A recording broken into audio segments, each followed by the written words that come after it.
Hello everyone, my self ઋતુ શુક્લા. આજનો topic છે જનીન થેરપી. જનીન થેરપીનો સૌપ્રથમ ઉપયોગ ઈસવીસન 1990માં 4 વર્ષની બાળકી પર કરવામાં આવ્યો હતો કે જે સ્કીડ રોગથી પીડાતી હતી. સ્કીડનું ફૂલ ફોર્મ છે સેવરલ કમ્બાઇન્ડ ઇમ્યુનોડેફિશિયન્સી ડિસઓર્ડર, કે જેની અંદર એડીએ એટલે કે એડિનોસાઇન ડીએમિનેઝ જે ઉત્સેચક હોય છે તે નિષ્ક્રિય થઈ જાય છે. એડીએ નું મુખ્ય કાર્ય એ છે કે જે લસિકા કોષને સક્રિય કરે છે અને જેના કારણે રોગ પ્રતિકારક શક્તિ આપણી વધતી હોય છે.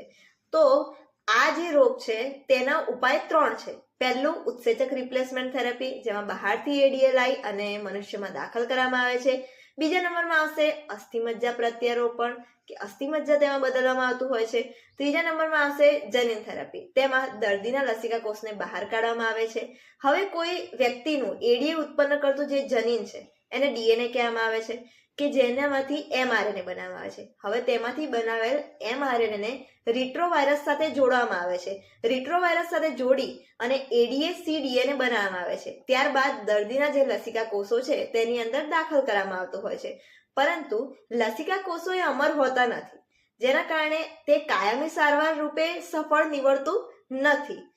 પરંતુ જો કોઈ ભ્રૂણીય અવસ્થામાં હોય અને તેની અંદર આ પ્રકારની સારવાર કરવામાં આવે તો તે કાયમી સારવાર બની શકતી હોય છે. મારી ચેનલને લાઈક, શેર અને સબસ્ક્રાઇબ કરવાનું ભૂલતા નહીં. Thank you.